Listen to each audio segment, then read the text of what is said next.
We have breaking news coming out of the US. President Donald Trump says he's ordered the military to launch what he calls a decisive and powerful operation against the Houthis in Yemen. US media report the military is carrying out large-scale strikes against dozens of targets, including the capital Sana'a. President Donald Trump sends a direct message to terrorists by blasting them with airstrikes. That's pretty direct. Former President Joe Biden gets exposed for destroying Kamala Harris's presidential run. One of President Trump's top counselors calls out the previous administration for making fools out of all of us. And CNN gets a rude awakening as one of their own guests calls them out for lying to the American people. Now, I've got some shocking news today, starting with the airstrikes that hit Yemen recently. Watch this. To all Houthi terrorists, your time is up and your attacks must stop. Starting today, if they don't, hell will rain down upon you like nothing you have ever seen before.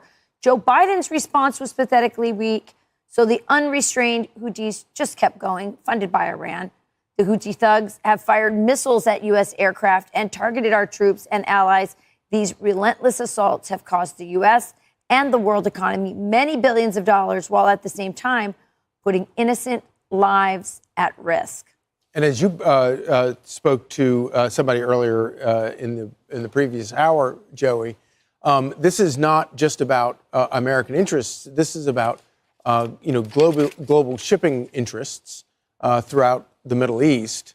And when you have terrorists targeting merchant ships going through the Suez Canal, somebody has to keep those shipping lanes open. Yeah, I mean, we had the guest on earlier, General Spalding, and I asked him, so listen, the Marine Corps, this was their first thing they did. They got on merchant ships before they got on Navy ships. It's always been the president's charge to protect our interests abroad. I saw Justin Amash was tweeting last night that it's unconstitutional. And listen, it's not unconstitutional for the United States president to use our military to protect our interests abroad. These are our ships. This isn't just involving ourselves in the Israeli-Hamas war. This is protecting U.S. assets in the region necessary for our economy to survive in a time when our economic future is being decided, I guess. Right now, we're hearing more than 30 people have been taken out by these strikes. The Houthis have already said that their forces would respond to these attacks, alleging that both the U.S. and the UK have shown wicked aggression toward residential areas in the capital of Yemen. President Trump doubled down by saying that the U.S. will use overwhelming lethal force until we have achieved our objective. Now, it looks abundantly clear that the president is more than determined to protect our assets and our troops, wherever they are in the world. And while President Trump makes good on his word, we're now seeing more of the tricks that former President Joe Biden did while he was in office. Now, I'm pretty sure you guys caught that the president was using a fake set of the White House, right? With left-leaning outlets like Reuters coming to his defense. They even released an entire article that fact-checked this right-wing conspiracy. It's funny how everything's a conspiracy until it actually gets blown wide open and proven to be true, right? But you know what else was a right-wing conspiracy? The fact that the former president would somehow freeze when in public. Something that then White House Press Secretary Karine Jean-Pierre called as cheap fakes, suggesting that these videos were all made with AI of some sort. Now, Fox News, on the other hand, they didn't give in to the lies. In fact, they exposed the former president a few years ago for using a fake set. Watch. The president has been using a fake White House set for some of his speeches. Why is he doing that? So he can read the prompter without people seeing the prompter. Former President Trump's senior advisor, Stephen Miller, says this. It allows him to read a script directly from a face-on monitor and without teleprompter glass that can be seen on camera. The set also has fake windows, fake flowers just right across the street from the White House. Look, if former President Trump was called the reality show president, Biden's got to be the delusional president. I mean, a set with fake windows right across the street from the White House. Urgent warning, guys. The job market is collapsing. The economy is shrinking fast. Layoffs are skyrocketing. The Trump tariffs are already shaking industries. The media won't tell you this, but most high-paying jobs, they're disappearing. And the ones that do remain, they're soon going to be out of reach. But here's the good news, guys. I've put together a list of 30 plus jobs that pay around $100,000 per year without a degree. These are recession-proof jobs, and some are even set to explode in demand thanks to this economic shakeup. No college degree required, no student debt, just real jobs that pay. But I promise, guys, this list is not going to be available forever. So get it right now. Get it before these jobs are flooded by the competition. I'm going to go ahead and leave a link down below so you can get your free list of the 30 plus jobs that pay over $100,000 without a college degree. So download this list before it's too late. Now, I understand we're getting two sides of the coin here, with one alleging that the other is lying. But here's Alina Habba finally confirming the truth as she took us right behind the scenes. You guys, I just finished a show. Look at the room that they put me in. We're in Biden's fake Oval Office, everybody. And I've actually figured this out. I now know why. I now get it. Turn the camera around. There is a screen, teleprompter to the face. All I can say is the last administration was a disgrace. Not only did the former president have a fake White House, it looks as if his signatures were fake too. Two former White House sources claim that a former Biden aide exceeded their authority, using the auto pen to sign official documents and making those decisions unilaterally. So you're telling me that we had a Biden staffer as our president for the last 4 years? Because these insiders are telling us that it's not clear if all of these signatures had the go signal from Joe Biden himself. Here's what President Trump had to say about that. The man was grossly incompetent. All you have to do is take a look at he signs by auto pen. Who was signing all this stuff by auto pen? Who would think you signed important documents by auto pen?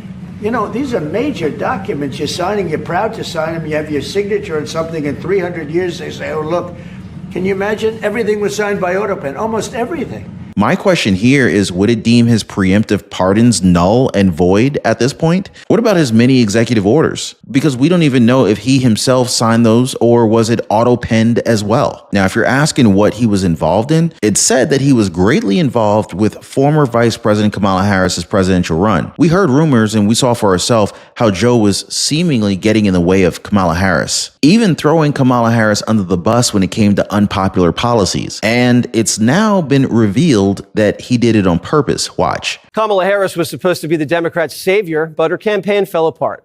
Here's one reason why. Joe Biden sabotaged her. A new book says Joe wouldn't let Kamala run her own campaign. Her campaign was staffed by his aides who sought to defend his presidency at any cost.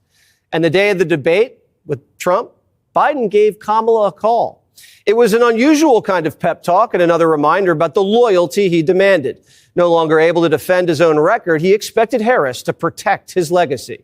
Whether she won or lost the election, he thought she would only harm him publicly by distancing herself from him. He needed just 3 words to convey how much all of that mattered to him. No daylight, kid.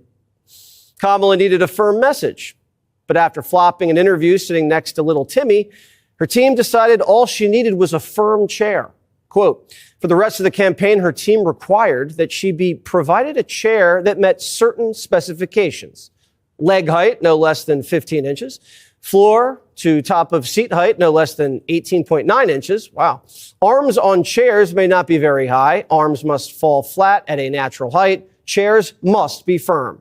Now, I'm going to have to confirm all of this, but it sure does sound like Joe Biden wasn't too happy about Kamala Harris getting the whole spotlight thing going on. So I guess those rumors of him not giving way voluntarily now does hold some weight. It's also very clear to us that the previous administration had a lot of help when it comes to lying to us about what was really happening behind closed doors. One network who worked hard for the Biden administration was CNN. And with viewership down, the news outlet continues to spiral as their own guests are calling them out live on air. Here's Deputy Assistant to the President Sebastian Gorka destroying Jake Tapper on his own show. So last month, the Washington Post reported that the freeze on U.S. foreign assistance in Africa has, quote, threatened programs intended to counter al-Shabaab bomb makers, contain the spread of al-Qaeda across West Africa, and secure Islamic State prisoners in the Middle East, according to U.S. officials and aid workers, unquote. Are those cuts still in place? Are you concerned about them at all? Is that the same Washington Post that propagated the Russia collusion hoax for the last 8 years? Well, regardless of the Russia... No, not regardless. You're quoting the Washington Post to me, which is as effective as posting for me or quoting to me any other pillar of the fake news industrial complex, I really couldn't care less what the Washington Post or the New York Times says, especially when it's anonymous government officials. If it's true, put your name to it. If it's not, shut up. Are any of you in favor of the new era of truth that we're seeing from the Trump administration? Now, if you have some time today, I definitely urge you to watch one of our recent live streams. I talked about a lot of things, like how Democrats are failing to connect with Americans and how some of them still want to incite violence against President Donald Trump. Make sure you guys check that out. As always, appreciate y'all hitting the like button and subscribing to the channel. We'll see you next time.